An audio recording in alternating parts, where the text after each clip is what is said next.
Halo pemirsa, bagaimana hari Anda? Semoga selalu menyenangkan dan penuh semangat ya. Karena hari ini senang sekali saya Erin Anggu dapat kembali hadir untuk menyapa Anda semuanya tentunya dalam program podcast Angkat Koper, obrolan singkat tentang koperasi. Tentunya persembahan dari Dinas Koperasi dan UKM Daerah Istimewa Yogyakarta bidang koperasi. Tidak terasa ya pemirsa, kita sudah hampir menuju ke akhir tahun.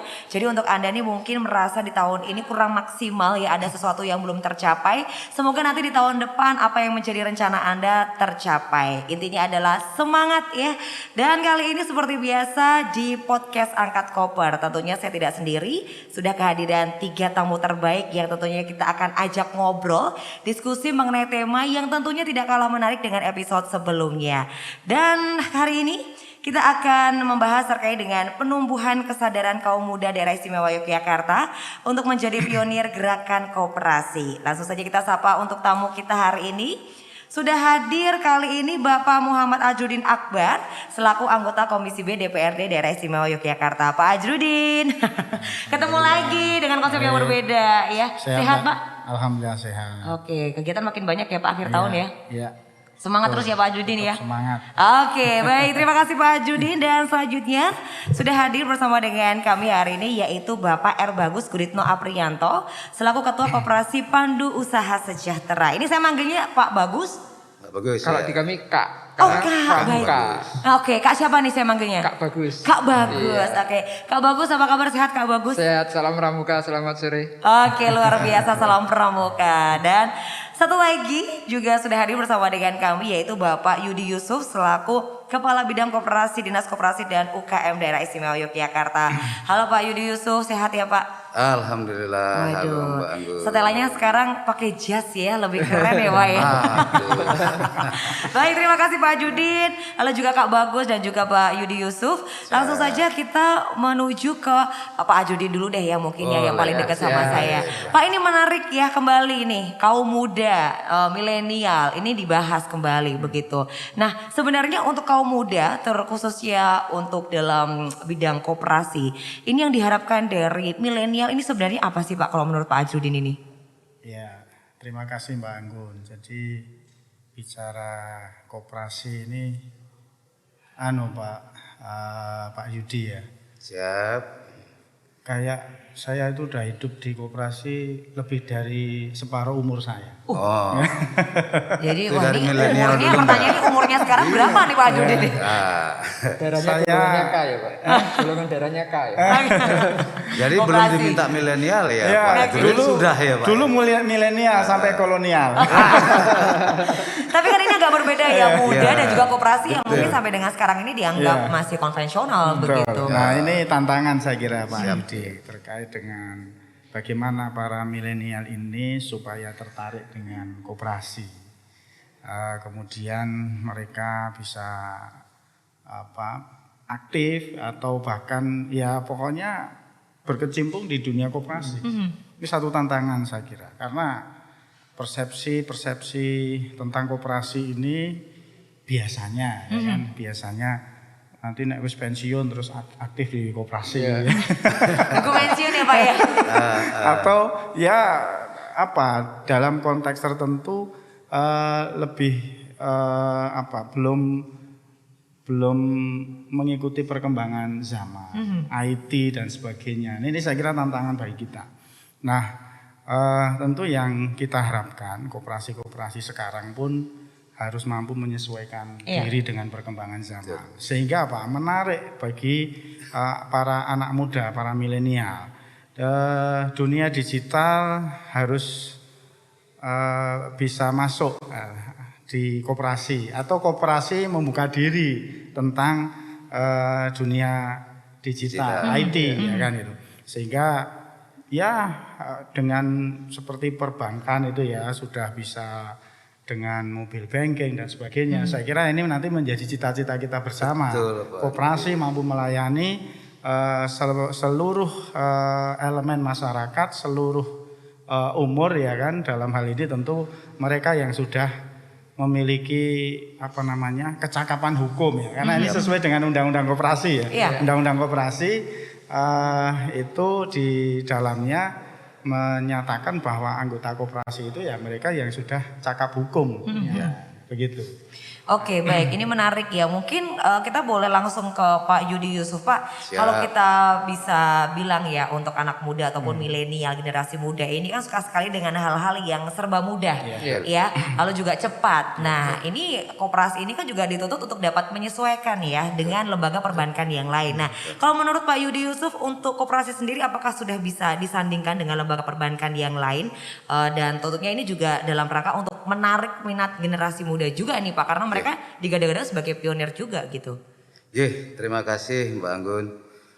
Jadi kalau kita bandingkan dengan perbankan, kita memang menuju proses. Seperti itulah nanti harapannya ke depan. Oke. Namun demikian kami ingin menyampaikan terlebih dahulu. Tadi beliau Pak Jurdin menyampaikan koperasi. Beliau sendiri sudah sejak zaman milenialnya malah dulu. Milenialnya dulu ya. Malah dulu kan gitu kan. Saya 18 tahun Pak mendirikan koperasi. Coba. Waduh. Umur 18 tahun. Umur 18 tahun. Sudah mendirikan koperasi. Nah itu luar biasa. Ini menjadi suatu ya harapan kita dengan anak muda yang sekarang. Ini salah satu contoh pionir ya. Ini yang kita katakan pionirnya. Macam Pak Bagus ini, Pak Azrudin, 18 tahun sudah berusaha, udah masuk berkecimpung di dalam koperasian. Alangkah luar biasanya. Mesti beliau terkait koperasian udah nggak usah kita ragukan kan. Udah hafal lah ya di luar kepala ya Pak. Namun demikian kami ingin menyampaikan terdahulu bahwasanya Mbak, kita sampai sekarang khusus untuk pada saat ini itu data koperasi kita se-DIY, baik itu binaan Pemda atau provinsi dan 5 kabupaten kota yang lainnya itu kurang lebih ada 1.900-an sekian. 1900 sekian ya Pak. 1980-an.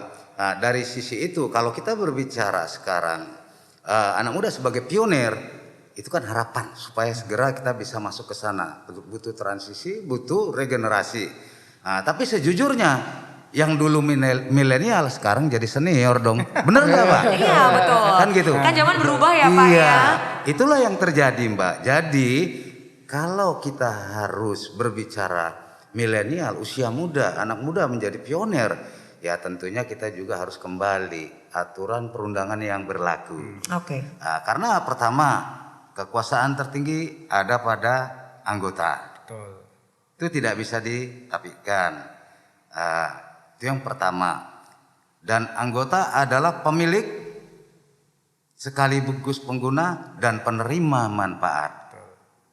Ingat, selain undang-undang dan peraturan menteri turunannya yang lain juga udah diatur. Kalau prinsip koperasi itu ada 7. Pertama, keanggotaan bersifat sukarela dan terbuka. Oke. Jadi jelas kalau di dalamnya itu tidak boleh ada unsur paksaan. Siapapun Harus yang ingin sukarela. berkoperasi. Sukarela Mbak, Iya. itulah memang landasan koperasi. Ekonomi kerakyatan kan seperti itu. Yang kedua, kegiatan atau pelaksanaan kegiatan dilakukan secara transparan. Terbuka, transparan Ya, ya Pak. siapapun yang mengelola, pengurus dan lain sebagainya. Kalau anggota ingin bertanya, silakan dijawab sesuai dengan apa adanya. Karena anggota tadi pemilik. Iya. Pemilik itu adalah raja, pengguna jasa dan sekaligus penerima manfaat. Yang ketiga, di dalamnya yang katanya akhir tahun itu ajang kumpul-kumpul, reuni, kan gitu Pak. Pembagian SAU dilakukan secara adil berdasarkan besarnya kontribusi masing-masing anggota. Oke. Jadi adil itu belum tentu satu sama satu. Iya betul. Siapa yang kontribusinya besar, dia bisa memberikan manfaat kepada koperasinya akan kembali lagi kepadanya. Kira-kira seperti itu. Yang keempat, kalau kita contohkan pada koperasi simpan pinjam, berarti ada yang prinsip keempat itu pemberian balas jasa atas modal yang terbatas. Oke. Saya menyimpan di dalam koperasi. Tentunya kalau bilang berbahasa yang koperasi konvensional, bunganya piro, bunganya berapa? Kita nggak bisa bilang sekian karena tidak ada dalam aturan. Semua berdasarkan musyawarah kesepakatan, demokrasi, ekonomi koperasi itu yang dikedepankan. Tuh. Yang selanjutnya kelima, kemandirian. Koperasi adalah lembaga, dia punya otonomi rumah tangganya sendiri. Selain itu, kami selalu mengingatkan di saat kita menyuluh atau diminta penyuluhan sosialisasi perkoperasian, mau mendirikan perkoperasian, kita selalu menyampaikan tolong azas kemandirian itu jangan disalahartikan. Selain otonomi rumah tangganya, ya juga bukan berarti mendirikan koperasi serta merta ingin meraih atau memperoleh bantuan pemerintah. Jangan ya Pak ya. Kami sampaikan di depan, mau tidak mau, suka tidak suka kami harus sampaikan supaya jangan salah memahaminya. Betul. Kan gitu Pak Jurdin ya. Betul. Yang keenam, kita juga tidak lupa pendidikan. Koperasi itu setelah dia berlembaga badan hukum, koperasi punya kewajiban untuk melakukan pendidikan kepada anggotanya. Tuh Mbak. Jadi dari mana dana pendidikan koperasi? Dari sisa SHU yang disisihkan. Oke. Jadi dari pendapatan, katakanlah kotor, setelah dikurangi nanti biaya-biaya dan lain sebagainya masuk bersih, dapat bersih, baru situ ada dana pendidikan, dana sosial. Yang tidak kalah pentingnya kalau simpan pinjam, dana cadangan risiko. Ini sangat penting. Ya bukan berharap suatu saat ada apa-apa, tapi kalau itu loh. Oke, baik. Nah, terus kemudian satu lagi, itu ada namanya kemitraan atau kerjasama. Jadi koperasi itu bisa bekerja sama antar koperasi maupun yang lain. Apalagi dengan Undang-Undang Cipta Kerja 1120 sekarang. Itu lebih luas lagi maknanya, multi pihak. Tapi kita juga jangan salah artikan multi pihak itu terus kayak PTCP. Sangat tidak kita setujui kan gitu. Oke. Baik, ini mantap sekali sampai ada 7 asas yang memang tidak boleh dilupakan dengan koperasi begitu ya dijelaskan oleh Pak Yudi Yusuf. Nah, kita langsung ke Pak atau Kak Bagus. Oke, ini yang paling muda kayaknya ya Kak Bagus. Ini kan ada ada Ketua Koperasi Pandu Usaha Sejahtera. Boleh kita kenalan dulu ya dengan Koperasi Pandu Usaha Sejahtera. Ini seperti apa? Lalu juga dari kapan? Sekarang sudah berapa anggotanya? Kegiatannya apa sekarang? Silakan Kak Bagus. Terima kasih. Kami berbasic dari Kuartir Daerah Gerakan Pramuka di DIY. Ini sebagai lembaga pendidikan non formal ya. Kami punya anggota cukup banyak sebenarnya, anggota pramukanya. Di DIY itu ada 270.000 Pak Azri. 270.000 di DIY, iya. Oke. Mulai dari siaga sampai ke penegak. Jadi di kami itu ada anggota muda dan anggota dewasa. Anggota muda itu yang peserta didik, anggota dewasa itu ada yang di kuartir sebagai struktural, ada yang fungsional itu pelatih, pembina dan sebagainya seperti itu.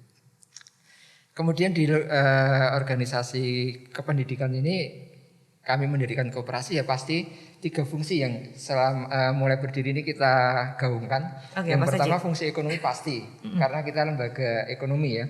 Kemudian ada fungsi pendidikan yang disampaikan Pak Yudi tadi, harus ada pendidikannya di situ. Kemudian yang ketiga fungsi sosial. Kemanapun kita bergerak itu harus kita bawa. Dan kami juga punya adik. Adik itu A-nya adaptif, D-nya itu digital, I-nya itu inovatif, K-nya itu kolaboratif. Itu yang selalu kita gaungkan juga. Menarik sekali itu. Iya. Jadi ada ininya penjabarannya. Iya. Jadi Koperasi Pandu punya adik. Siapa adiknya? Ya itu tadi. Ada adaptif, digital, inovatif, kolaboratif. Iya. Jadi kita jargonnya ngoperasi itu asik. Bukan koperasi tapi ngoperasi. Kegiatannya ngoperasi. Bahkan ada kaosnya nanti Pak Adridin, Pak Yudi kita berikan ya. Ngoperasi itu asik ya. Nanti kita rilis. Kita belum lama berdiri artinya di koperasi ini tapi gerakannya sudah sedemikian masif. Pak Yudi Pirsa sendiri mulai awal kami bergerak seperti apa. Jadi di pengurus koperasi kita memang bahasa kita getih gitu, harus getih. Harus getih. Iya. Kita punya 5 R, Mbak. Waduh, apalagi tadi ada 5 R sekarang. 5 R. Yang pertama itu harus benar sebagai pengurus itu. Benar. Yang kedua itu harus pener. Benar belum tentu pener ya. Pener itu pantas, patut. Gitu. Oke. Ya. Yang ketiga harus pintar. Yang keempat ini yang paling susah. Apa itu? Kober. Kober itu sempat. Koperasi waktu, sempatnya nggak bisa. Koperasi cuma untuk sambil nggak bisa. Harus serius di situ. Dan yang kelima iso melayu banter. Nah, itu ketika itu ada, insya Allah koperasi kita bangkit, jalan dengan baik, dengan anggota kita yang banyak. Dan Pramuka ini organisasi yang sangat seksi. Karena strukturnya sudah jelas. Dari kuartir nasional kita punya. kemudian struktur di situ itu sudah ex officio ya. Presiden harus mau nggak mau suka tidak suka jadi ketua Majelis Pembimbing Nasional.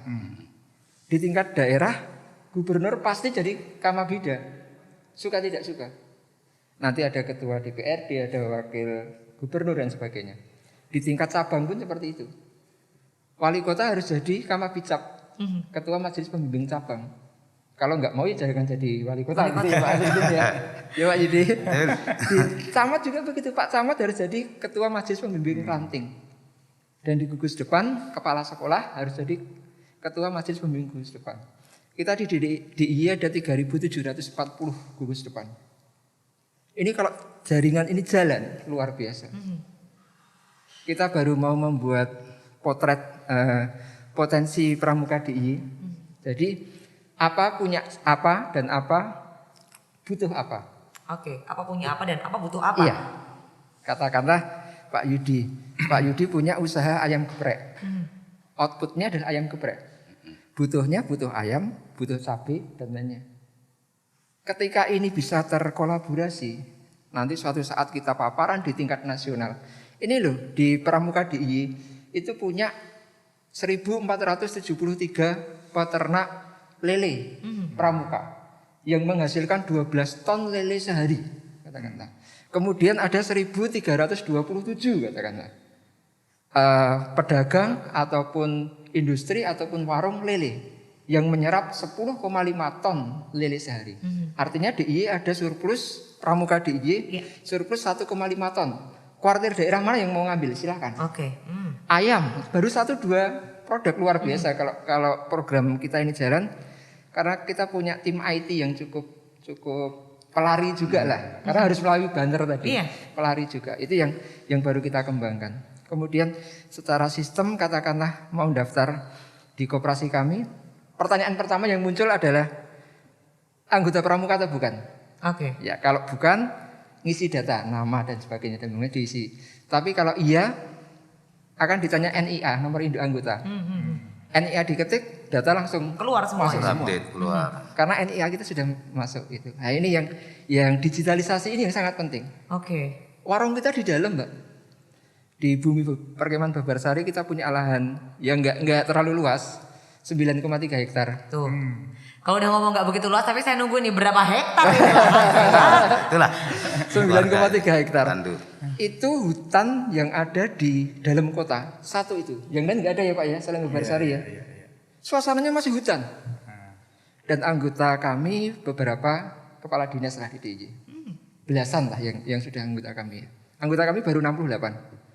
Tapi kami memang belum blow up untuk anggota secara terbuka ya. Oh. Masih malu-malu ini, masih malu-malu. Kenapa masih malu-malu? Biar apa ya, settle dulu. Oh, oke. Sistemnya itu jalan dulu. Di dalam sudah siap dulu ya, iya. Kak ya. Kita di KBLI itu punya 45 kegiatan bidang usaha yang sudah kita buka. Nah, kedepannya seperti apa? Saya berharap di tahun pertama itu sudah settle pondasi ini. Tahun kedua mulai dibuka, tahun ketiga peningkatannya. Tahun ketiga saya berhenti jadi ketua kan begitu. Karena 3 tahun ketuanya. Atau cuma 3 tahun. Iya. Oke, ini menarik sekali ya terkait dengan Koperasi Pandu Usaha Sejahtera. Ini ternyata sungguh solid ya sampai dengan sekarang ya, dan tentunya untuk mensamakan begitu, mensamakan roh ataupun juga spirit bahwa memang kalau kita berbicara mengenai gerakan, lalu juga kita berbicara tentang digital dan lain sebagainya, ini kan anak muda menjadi sesuatu yang seksi ya kalau kita bicarakan. Nah, untuk menyamakan roh tersebut ini seperti apa kepada seluruh anggota ini Kak? Semuanya saja dipanggil Kak loh ya kan? Nah, gimana tuh Kak? Makanya kita ini adalah gerakan pramuka, scouting movement. Jadi kalau nggak bergerak ya bukan gerakan pramuka namanya. Ya kita harus bergerak dari mulai kuartir nasional sampai ke peserta di gugus depan itu harus bergerak. Saya selalu sampaikan itu. Kalau kamu cuma jadi generasi rebahan, jangan ikut pramuka. Gitu. Nggak cocok. Nggak cocok. Pramuka banyak kegiatannya goleran doang ya nggak bisa. Namanya ya? kan gerakan pramuka. Ya harus bergerak. Bergerak. Iya. Itu yang harus diingatkan prinsipnya. Yang kedua, kalau kita ikut di pramuka, banyak musuh, ribut, kemudian gelut, ya nggak di situ.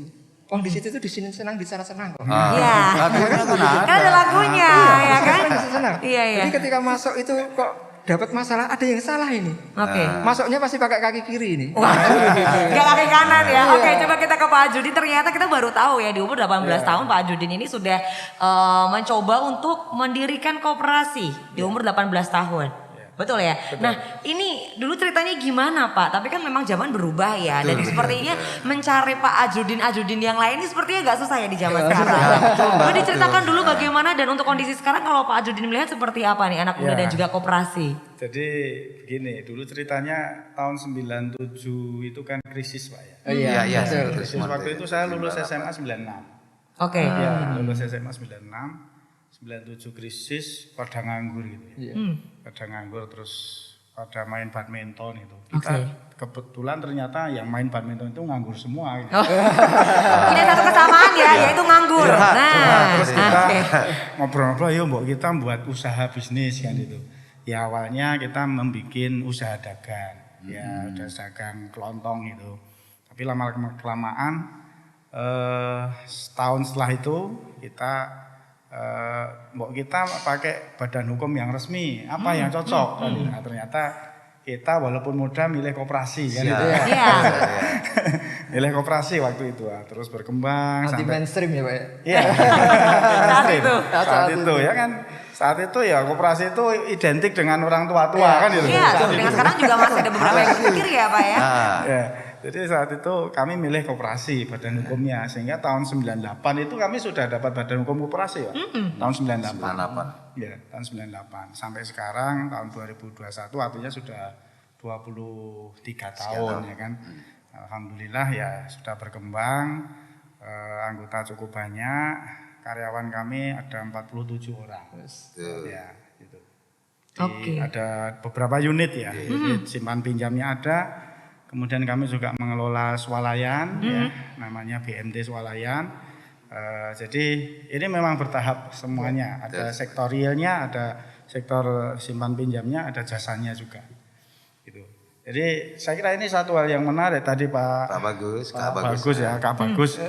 Wah sudah ada adik tadi ya, tertarik ini, tertarik dengan adik ya. Tertarik dengan adik tadi singkatannya tadi.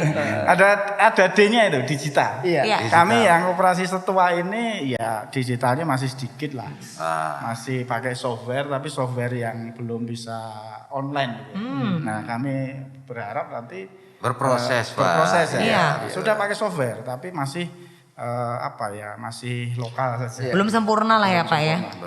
Belum bisa online, kemudian cabang sana bisa mengakses atau bahkan anggota bisa mengakses langsung kan itu ya. Ini kami berpikir ke arah sana, tapi masih bertahap. Gitu. Oke baik, kita langsung ke Pak Yudi Yusuf Pak. Kalau bisa dibilang Pak Yudi Yusuf ini kan adalah bapaknya nih rekan-rekan koperasi khususnya di DIY begitu kan. Tapi tadi kakak saya. Ini bapaknya, ini kakaknya, ini adiknya, saya apanya bingung ya. Iya. Nah Pak, kalau kita berbicara mengenai koperasi dan juga anak muda, ini kalau sepengetahuan Bapak begitu, untuk anggota ataupun juga untuk rekan-rekan yang memang berminat dengan koperasi, ini paling banyak apakah memang milenial atau memang yang sudah senior begitu atau mungkin hampir sama untuk persentasenya begitu Pak? Dalam perjalanannya sekarang Mbak, itu rata-rata kalau kita boleh katakan hampir mulai berimbang lah. Kalaupun beda-beda tipis lah ya, 55, 45 atau 40, 60 kan gitu. Jadi dengan koperasi sekarang Mbak, kita juga akan didorong arahnya ke modern. Modern itu kan salah satunya milenial. Tapi di situ Mbak, kalau kita berbicara milenial, ansih usia muda, seniornya bagaimana? Karena kekuasaan tertinggi ada pada anggota. Iya. Nah, tetapi disitulah by proses regenerasi yang kita harapkan sehingga kaum muda ini bisa masuk ke dalamnya. Pertama, bangkitkan dulu kesadarannya. Tanpa kesadaran, mungkin kita prosesnya cukup panjang. Tapi kalau memang sudah disampaikan Pak Bagus tadi ada 5R itu, wah. Kita nggak usah minta lagi ya Pak ya. Kami yakin mereka langsung terjun. Apalagi kalau udah merasakan manfaatnya koperasi. Macam koperasi beliau-beliau ini Pak Azrudin, ini koperasinya cukup besar Mbak. Gedungnya aja itu udah 2-3 lantai. Pak Jurdin itu. Ini Pak Yudi diem aja Pak Yudi Yusuf membocorkan nih kepada Sorry ya Pak ya. pemirsa Malayan. Tapi ya kita jujur aja, beliau membina. Iya. Kan? Di satu sisi beliau sendiri terjun Mbak sejak usia 18 tahun. Betul. Apa enggak luar biasa? Coba Iya. kalau memang ada macam pionir-pionir sejak umur 18 tahun seperti beliau ini sekarang, itu harapan kita Mbak. Jadi bagaimanapun tadi saya ingin bangun menanyakan, Pak kira-kira bisa enggak seperti dengan perusahaan, bank. Iya. Kita by proses Mbak. Nah sekarang kita pede, kita harus memang istilahnya percaya kan begitu. Kenapa tidak kalau memang betul dimanage dengan baik, baik dari secara manajemen, pengelolaan, kelembagaan dan usahanya, kenapa tidak? Nah, tetapi ada keseriusan, kesadaran di dalamnya. Makanya jati diri koperasi salah satunya itu adalah sekelompok orang yang memiliki kepentingan ekonomi yang sama, berhimpun menjadi satu. Wadahnya koperasi. Tentunya mengedepankan demokrasi, kekeluargaan, sosial juga belum bisa kita tepiskan. Tetap masih ada Mbak. Kira-kira seperti itu loh. Oke, ini keren banget ya. Pokoknya ini kalau sekarang kita berbicara terkait dengan milenial, ini merubah mindset sepertinya ya Pak ya, dan juga mengajak mereka untuk bisa bergabung di koperasi. Nah, betul sekali. Mbak, ya. Ketika mereka sudah merasakan manfaatnya, nggak usah dioprak-oprak ya Pak ya, pasti mereka akan bergerak di bidang koperasi juga begitu menjadi anggota dan lain sebagainya. Untuk Kak Bagus, ini kan tentunya dalam perjalanan Koperasi Pandu Usaha Sejahtera ini kan dinamikanya pasti luar biasa tuh. Nah ini boleh diceritakan nggak tantangannya, dinamikanya terkait dengan mungkin saingan-saingannya juga kan pastinya. Silakan Kak Bagus. Namanya baru berproses ya, pasti ada sesuatu jatuh bangunnya. Biasa. Kalau saya, prinsip saya ketika saya jatuh itu adalah cara Tuhan memberitahu bagaimana cara untuk bangkit kan begitu. Itu ketika kita jatuh itu dikasih tahu cara bangkitnya kayak gini loh, berdiri itu kayak gini loh. Sepakat ya? Iya, sepakat itu. Kemudian musuh terbesarnya di koperasi, terutama di kami begitu, adalah orang-orang yang punya kepentingan, mulai terganggu ladangnya begitu. Itu pastilah macam-macam. Tapi biasa itu adalah dinamika bagaimana kita bisa mengedepankan itu. Kalau saya ke adik-adik gampang untuk ngajak ngoperasi asik itu tadi. Diajak nonton sepak bola. Oke. Nonton sepak bola. Itu triggernya ya, Iya, diajak nonton sepak bola. Kemudian di Liga Spanyol begitu kan. Asik ya nonton ini. Barca lawan Real Madrid gitu. Wah Barca menang begini. Tahu nggak? Itu koperasi loh. Barcelona koperasi loh Mbak. Pendekatannya lewat bola. Iya, jangan salah loh. Barcelona itu koperasi, bukan sekedar klub sepak bola. Keren kan? Kamu kalau cari pernik-pernik kemana? Ke S Hardware. Koperasi juga dia. Ternyata itu juga koperasi. Koperasi yang besar. Koperasi, Mbak, yang begitu besar. Kita kan nggak ngerti. Selama ini ngertinya koperasi adalah KPP, koperasi pinjam dan pinjam, bukan pinjam. Bukan simpan pinjam, Iya. koperasi pinjam dan pinjam. Iya. Oke. Kebanyakan gitu. Sudah orangnya sepuh-sepuh begitu kan, sudah tidak ampuh kan begitu kan. Mindsetnya Iya. begitu. Tapi yang ini anak-anak muda, ayo kita lihat. Saya dengan kan di Hardware banyak pernik-pernik anak-anak ya kayak gini-gini lah. Di mana di Hardware itu koperasi. Kenapa kita nggak bisa? Begitu. Di kami baru mau ngadakan nanti ada seperti lomba festival photo booth ya. Oke. Photo booth. Kita akan lomba untuk spot selfie gitu. Mungkin Pak Azrudin nanti bisa support kami. Wah, ini pasti kalau urusan support nih Iya, Pak Azrudin nih. kita ngadakan lomba spot foto begitu di areal kami yang tidak terlalu luas tadi. Kita pilih 10 atau 15 begitu.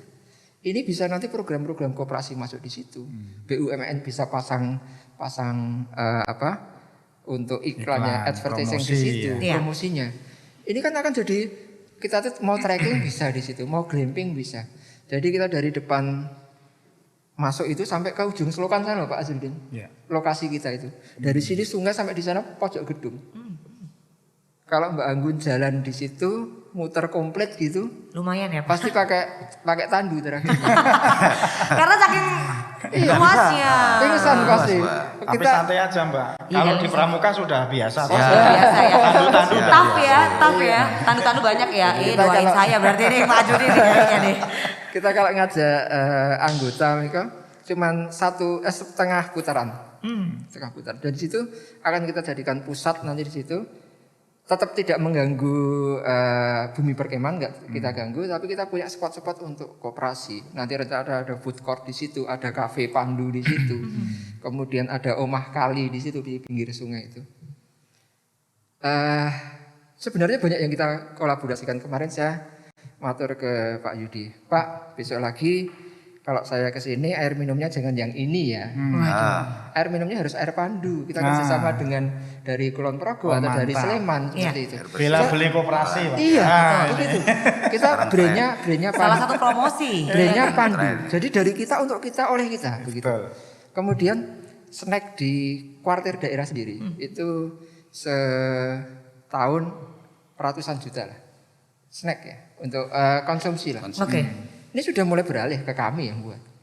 Ya. Dengan brandnya Dapur Pandu namanya. Nanti dinas koperasi juga sudah ya Pak ya. Sebentar lagi masuknya ke Dapur Pandu. Tidak ke yang lain-lain. Kalau ini bisa menggurita luar biasa. Kemarin di acara FGD Pak Yudi saya sampaikan ya. Kita tuh punya koperasi ini punya rata-rata minimarket Pak Azrudin. Tapi masih sendiri-sendiri sayangnya. Rumongso gede dewi gitu loh. Iya. Nah, seharusnya Padahal nggak bisa. Kalau gede dewi itu yang lainnya terus apa kan begitu. Iya. Kita tersebar, katakanlah ada 200-300 koperasi. Masing-masing itu punya anggota yang loyal. Nggak mungkin kan anggota saya belanja di koperasinya Pak Azrudin. Iya. Nggak. Tapi ini kita ayo diuyak gitu ben roto kabeh begitu. Ini dari koperasi-koperasi ini punya minimarket, yuk kita kulak bareng. Betul. Anggota saya tidak semuanya tinggalnya di Babarsari. Iya. Ada di yang di dekat dinas koperasi, ada di dekatnya Pak Azrudin. Tersebar ya Pak Iya ya? tersebar. Kalau anggota saya yang butuh gula, rumahnya di dekat Pak Azrudin, boleh dong ambil di dekat Pak Azrudin. Iya. Kalau dekatnya di daerah Pandean, ambil dong koperasi di sana, boleh. Tapi SHU-nya gimana? SHU tetap di koperasi saya. Hitungannya dari koperasi ke koperasi ini yang berhitung. Iya, splitnya ya Pak. Iya, caranya bagaimana? Bukan urusan saya, IT yang ngurus. IT. Begitu. Iya. Kita harus Mantap. mikirnya begitu, dibagi-bagi, kulaknya bareng. Saya mimpinya begini Pak, kita kulak gula bareng. Itu ada kopnya di bawah, gula koperasi DIY. Keren Pak. Betul, Pak. Mie instan ada kopnya di bawah. Karena kita kulaknya dalam sekian ratus koperasi, sekian ribu koperasi tadi barengan. Mie instan untuk koperasi DIY. Logonya koperasi DIY istimewa gitu kan, top Pak. Betul. Mantap. Ini yang harus kita gulirkan. Jangan merasa besar sendiri. Kita tuh besar karena ada yang kecil. Iya. Kita itu bisa karena ada yang kurang bisa kan begitu. Pembandingnya ada. Kalau nggak ada pembanding ya nggak ada apa-apa. Betul, kita bukan siapa-siapa ya Pak, kalau tidak ada pembanding begitu, ya. Pak Agun. Saya kira ini Pak Yudi. Siap, Ini Pak. betul-betul perwujudan bahwa koperasi itu adalah sokok guru perekonomian. Setuju. Iya, salah satunya. Ya, wujudnya. kalau Setuju, ini setuju. nanti bisa Jalankan. implementasikan dan Iya. ini menjadi PR kita bersama Iya, ya terutama siap. dinas kan itu sebagai bapaknya koperasi. Iya. Ya. Iya, betul. Ini Pak Yudi Yusuf siap dong pastinya dong ya. Ya, siap. Oh siap. Siap nih Pak Siap. katanya. Ya, kita banyak berguru ke beliau. Iya, pokoknya terus-terusan sowan dengan beliau ya Pak ya. Oke. Nah kita ke Pak Azrudin nih Pak. Kalau dibandingkan dengan dulu nih zamannya Pak Azrudin ini kan pasti sangat berbeda ya kan. Tapi kalau kita bisa boleh melihat potensi ya anak-anak muda di Yogyakarta ini kan sangat luar biasa. Iya. Sayang banget ya Pak ya kalau koperasi ini tidak tersentuh oleh mereka. Betul, Nah betul, ini harus seperti apa ya Pak biar kita juga berhasil untuk nge-grab si anak-anak muda yang luar biasa potensinya begitu di Yogyakarta ini. Jadi begini, mungkin belajar dari kondisi yang ada ya, bahwa koperasi identik dengan orang-orang sepuh gitu. Iya. Iya. Saya Ternyata kira masih ada seperti kita itu. harus membuka diri Ya. bahwa koperasi siap maju, Betul. koperasi siap mengikuti perkembangan Iya. zaman. Punya adik tadi. Ya. Pak. Punya adik tadi Mengikuti Pak. perkembangan. Sehingga apa? Kalau setting mental kita ya mulai dari ya katakanlah dari dinas, kemudian dari kita semuanya koperasi, setting mentalnya kita buat dulu seperti itu. Nah, kemudian kita baru melebar.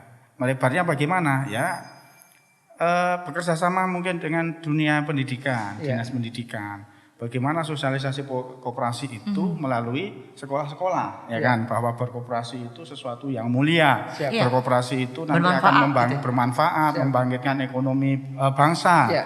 Nah ini menjadi satu hal yang penting, apalagi kalau di situ ada miniatur atau bahkan koperasi-koperasi siswa, ya kan. Nah kalau di Jogja ini ada koperasi mahasiswa yang luar biasa, namanya Kopma UGM kan. Iya. Betul. Itu juga tentu dulu berawal dari koperasinya mahasiswa yang sudah besar kan sekarang. Nah, inilah hal-hal contoh-contoh yang kemudian kita duplikasi di tempat-tempat yang lain. Oke. Mana Kita di contoh. perguruan tinggi yang lain mana koperasinya?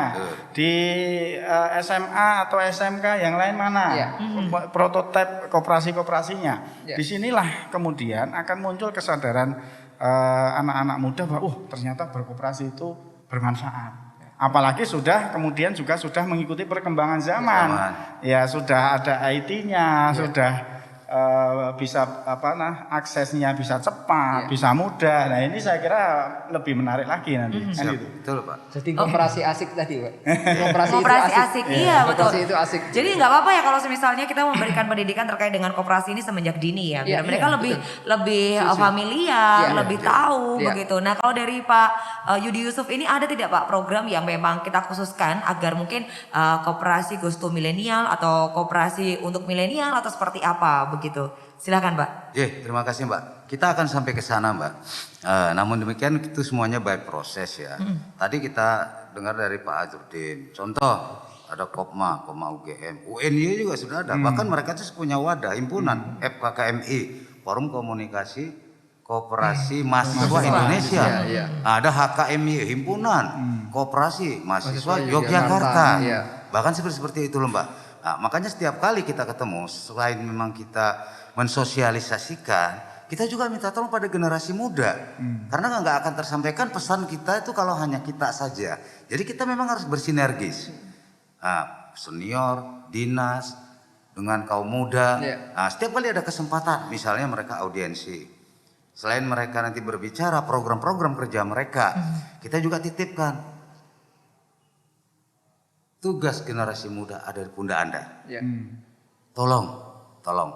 Apalagi kalau di Kopma itu kepengurusan itu kan mereka itu dinamika terlalu cepat, hanya setahun. Begitu mau mulai menyusun skripsi, naik lagi adiknya. Cepat ya Pak ya. Iya. Nah, makanya kadang-kadang kita bilang, kalau nggak kamu estafetkan ilmumu itu kepada bawahnya adiknya, bagaimana mau diteruskan? Iya betul. Nah, Karena waktunya aja singkat iya, Mbak. ya Pak. Bahkan itu sinergisitas mereka itu kita sangat hargai. Kadang-kadang mereka punya inisiatif, ada lomba olimpiade ini. Seperti kemarin ada audiensi juga, lomba olimpiade menyangkut tentang perkoperasian. Tapi sayangnya memang waktu, karena situasi kan, orang belum pada bisa kumpul, masih banyak daring, belum pulang sekolah perkuliahan, belum aktif kan begitu ya Pak. Nah itulah kita sampaikan. Apa contohnya? Mereka menyampaikan karena gini Pak, sasaran kita itu ada sekian, yang mendaftar itu ada baru sekian tim. Tim itu mana Mas sasarannya? Ini Pak, siswa-siswa SMK, SMA. Coba. Itu udah bukti. Salah satunya kesadaran kaum muda kita pun udah mulai Mbak. Tetapi ya memang belum secara umum di kemasyarakatan umum. Nah, tapi terutama paling tidak ini akan terhenduskan. Kan seperti itu. Nah inilah harapan kita Mbak. Jadi ke depan itu nanti yang namanya pionir penggerak koperasi adalah kaum muda, kita setuju. Tetapi mari kita ini memberikan ibaratnya nek film kita putarkan, kita buktikan kalau koperasi itu memang ada manfaatnya dan manfaatnya buat Anda itu seperti ini. Nah, ambillah, kamulah yang bergerak di dalamnya, majukan, angkat ekonomi bangsa ini kan seperti itu Mbak. Nah inilah kira-kira. Ya selalu kita berharap ya kaum muda adalah kaum yang terus terang walaupun slogan lama yang berkarya, yang bekerja, yang cerdas, apalagi mulai IT semua kan gitu Mbak. Ini kan sangat penting karena eranya juga udah berubah, nggak seperti dulu kita. Oke, nah ini berarti di kesempatan yang baik ini kita juga harus mendengar nih apa yang menjadi keuntungan atau yang dirasakan oleh Kak Bagus ketika menjadi anggota koperasi begitu kan. Iya. Nah ini silakan mungkin disampaikan juga nih untuk pemirsa yang menyaksikan. Siapa tahu dengan cerita atau kesaksian dari Kak Bagus ini akhirnya tergugah. Ya, Nah, silakan Kak Bagus. success story. Betul, success story, silakan. Terima kasih.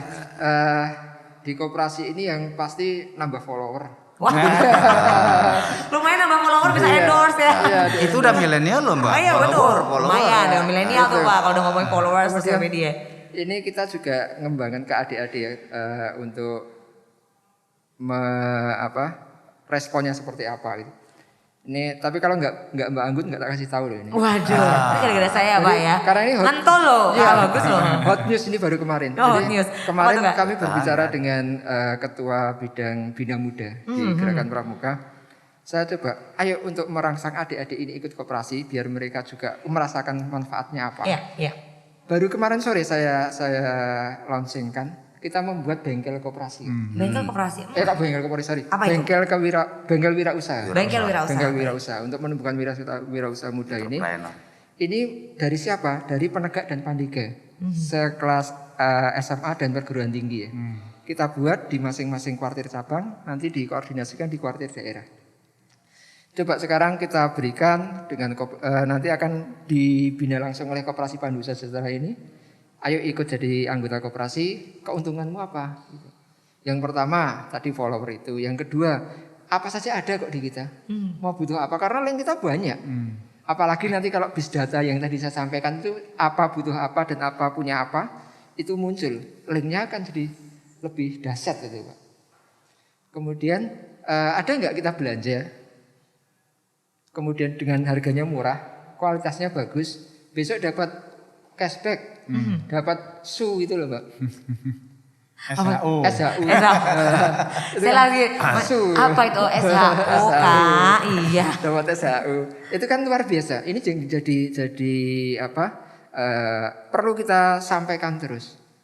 Kemudian dengan koperasi-koperasi yang besar tadi, ada Barcelona, ada S hardware juga S hardware dan sebagainya itu kita sampaikan bahwa koperasi itu bukan lagi hal-hal yang punyanya yang orang sudah kakek-kakek. Tidak modern gitu ya.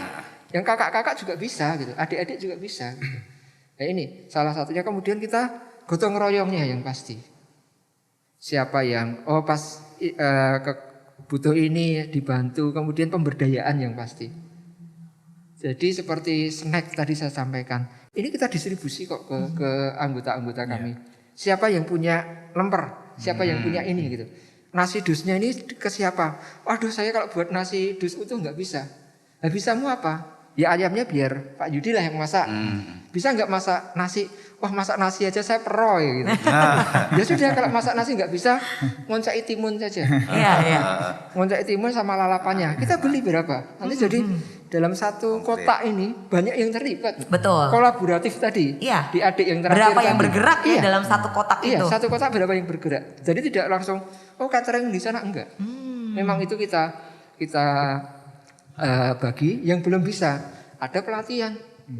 Ya ini sudah ada catering, diajak. Kamu pengen ngerti buat, kita kan ada juga ayam joper, Jawa Super itu. Sudah satu putaran nih, 1 tahun ada di situ.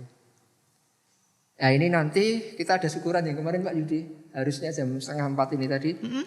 Itu ayamnya ayam joper dibuat ingkung. Dari anggota untuk anggota. Oke. Yang makan anggota, syukurannya anggota. Kemarin dikasih hadiah sama Pak Yudi. Semua gitu. Waduh, hadiahnya kayaknya gede nih kayaknya dari Pak Yudi nih ya kan. Begitu.